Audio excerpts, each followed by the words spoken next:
We obey God out of love, not fear. Bakit ka nga ba sumusunod sa Diyos? Maaring sumusunod ka dahil natatakot ka sa maaring consequence ng kasalanan o kaya maaring sumusunod ka dahil obligasyon o kaya wala ka na lang talagang choice at kailangan. Pangatlo, maaring sumusunod ka sa Diyos dahil sa competition. Kailangan mong maging mas magaling at angat sa ibang mananampalataya o para mapakita sa iba na mas marami kang na-accomplish kaysa sa ibang naglilingkod sa Diyos. Kahit ano pa ang motibo mo, dito sa mga nabanggit ko ay may maganda rin namang naidudulot kahit paano dahil kung sumusunod ka sa Diyos ay hindi lang ikaw ang napapagpala kung hindi pati na rin ang ibang tao. Subalit, ang pinakamataas na motibo ng pagsunod ay ang pagmamahal sa Diyos. Bakit kaya? At ano ang kahalagahan nito sa isang mananampalataya? Ito ang pag-aaralan natin ngayon.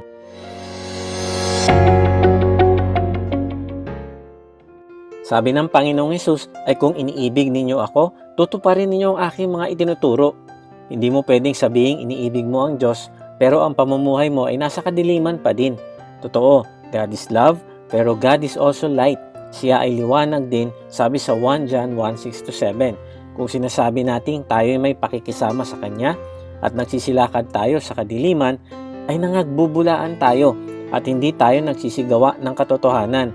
Ngunit kung tayo nagsisilakad sa liwanag, na gaya niyang nasa liwanag, ay may pakikisama tayo sa isa't isa at nililinis tayo ng dugo ni Jesus na kanyang anak sa lahat ng kasalanan. Kung sinasabi nating may fellowship tayo sa Panginoong Jesus, pero hindi tayo sumusunod, ay nagsisinungaling lamang tayo at wala tayo sa liwanag kung hindi lumalakad pa din sa kadiliman. Kung paano tayo namumuhay, pumipili ng desisyon sa araw-araw, ay mas malakas na boses ng pagmamahal sa Diyos kaysa sa pagsambit ng mga katagang, Lord, mahal kita. I love you, Lord. Ang pag-ibig sa Diyos ay hindi sentimental na emosyon. Hindi ito nakikita sa dami ng talon at sayaw mo habang nagpe-praise and worship o sa pagtaas-taas ng iyong mga kamay sa church habang nag-worship. Kung hindi, sa iyong pagsunod sa Diyos. Hindi mo pwedeng sabihin ikaw ay Kristiyano pero patuloy ka pa din sa makasariling buhay. Hindi mo pwedeng sabihin alagad ka ng Panginoong Hesus, pero pinipili mo lang yung verse na susundin mo at hindi mo papansinin yung mga verse na ayaw mo. Sabi ng Panginoong Hesus, kung siya ay mahal mo, ipakita mo ito sa pamamagitan ng iyong pagsunod. Bakit nga ba tayo sumusunod sa Diyos? Hindi ito maintindihan ng mga hindi mananampalataya ng Panginoong Hesus. Ayaw daw nilang maging Kristiyano dahil ayaw nilang sumunod sa utos ng Diyos. Dahil ang mga Kristiyano daw ay sumusunod lamang dahil na konsensya o natakot, kaya ayaw nilang maging gaya ng mga ito. Pero bakit nga ba sumusunod ang isang mananampalataya sa Panginoong Hesus? Dahil sa minahal siya ng Diyos at mabuti ang hangad nito sa Kanya. Walang magmamahal sa iyo na kagaya ng Panginoong Hesus. Nung nag-aaral pa si Rick Warren sa high school, ay may batang lumapit sa kanya at sinabi na siya ay hindi pwedeng sumama sa kanila dahil siya ay Kristiyano at hindi niya magagawa ang mga masasayang gimmick at kalokohan na ginagawa ng mga barkadang ito.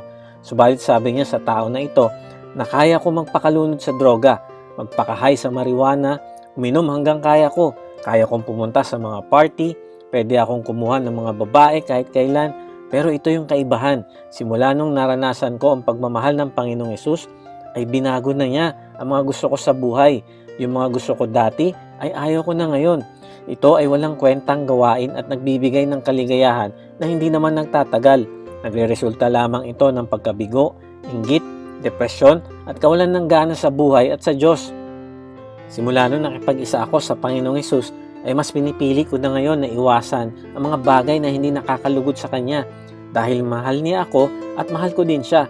Sabi ng Panginoong Hesus sa John 14:31, ngunit upang malaman ng lahat na mahal ko ang aking Ama, ginagawa ko ang iniutos niya sa akin. Sumunod ang Panginoong Hesus sa Ama, hindi dahil napipilitan o natatakot, kung hindi dahil sa mahal niya ang Ama. Sabi ni Charles Spurgeon, love is a practical thing. Love without obedience is a mere pretense. True love shows itself by seeking to please the one who is loved. Kung totoong mahal mo ang isang tao, ay masaya kang susunod upang matuwa siya sa iyo, sapagkat ang pagsunod ng isang anak sa kanyang ama ay dahil sa pagmamahal niya dito. Huwag ka maglingkod o sumunod sa Diyos na parang alipin na walang choice, kung hindi dahil mahal mo ang iyong Ama sa langit. Hindi gusto ng Diyos na sumunod ka dahil takot ka sa consequence, kung hindi dahil mahal mo siya sapagkat una kanyang minahal. Sabi sa 2 Corinthians 5:14, sapagkat ang pag-ibig ni Kristo ang siyang nag-uudyok sa amin na sundin ang kanyang kalooban. Ang pinakamataas na motibo sa pagsunod ay ang pagmamahal sa Diyos. Sabi ni Charles Spurgeon ulit, obedience must have love for its mother, nurse, and food. The essence of obedience lies in the hearty love which prompts the deed rather than in the deed itself. May isang nanay na gulat nang umuwi dahil malinis na malinis ang harap ng bahay. Wala nang snow. Ang mga basahan at carpet ay binacuum na rin. Ang mga hugasin ay malinis na lahat. Ang buong bahay ay maayos at mabango. Sabi niya sa kanyang mga anak, anong pumasok sa isip niyo? Bakit niyo ginawa ito? Sabi ng mga anak, gusto lang naming ipakita sa iyo na mahal ka namin. Ang pagsunod ng may pagmamahal ay nagtatanggal ng hirap at sa halip ay nagbibigay ng kaligayahan. Kung mahal mo ang Diyos, hindi ka mahihirapang magpatawad. Kung mahal mo ang Diyos, hindi ka mahihirapang makipag-usap sa Kanya sa pamamagitan ng pagbabasa ng Biblia. Samantalang kung hindi mo siya mahal, ang pagpunta sa church ay burden. Ang Bible study ay pabigat. Ang paglilingkod ay abala sa busy mong schedule. Kung hindi ka masaya sa pagsunod sa Diyos, ay sabihin mo ito sa Kanya. Lord, sa pamamagitan ng aking labi, ay sinasabi ko sa iyo mahal kita. Subalit hindi ito nakikita sa aking pamumuhay. Alam ko na pag may conflict ang aking labi at ang buhay ko, ay ang buhay ko ang nagsasabi ng totoo. Ayoko po ng ganitong conflict. Tulungan mo akong mamuhay ng naaayon sa aking sinasabi na ang aking buhay ay magiging refleksyon ng aking pagmamahal sa iyo. Amen. Ang pagsunod ay may kinalaman sa puso. Mahal mo ang Diyos kung mas pinipili mo siya kaysa sa gusto ng iyong laman. Gusto mo siyang matuwa sa iyong pagsunod. Nalulungkot ka kapag alam mong may ginagawa ka na nagtatanggal ng katuwaan na iyon sa Diyos. Maaring palagi nating sinasambit ang katagang, "We love you, Lord." Pero handa ka ba talagang sumunod sa Kanya? Kung gaano kalaki ang kagustuhan nating sumunod, ay ganun din kalaki ang pag-ibig natin sa Kanya. Ang pagsunod dahil sa pag-ibig mo sa Diyos ay magdudulot ng kasiyahan sa puso mo dahil hindi ka napipilitan at hindi ka natatakot. Simulan mong sariwain ang pag-ibig ng Diyos sa iyo at tanggapin mo ang biyaya na ito araw-araw. Kilalanin mo siya sa pamamagitan ng pag-aaral at pagbabasa ng kanyang salita. The more mo siya nakikilala, the more mo siya mamahalin, at the more mo din siyang susundin. Kung nagpapala ka ng mensaheng ito, ay inaanyayahan kita mag-subscribe sa ating YouTube channel at i-share mo din sa iba. God bless! Ito pala yung mga katanungan na pwede nating pag-usapan sa pamilya o sa iyong maliit na grupo. Number 1, to obey, you have to know what God tells you to do. How can you know what God wants you to do? Number 2, how have you sometimes seen obedience to God as leading to restriction? How have you seen obedience to God as leading to freedom?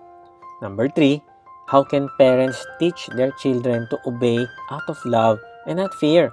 What would obeying out of love and not fear look like?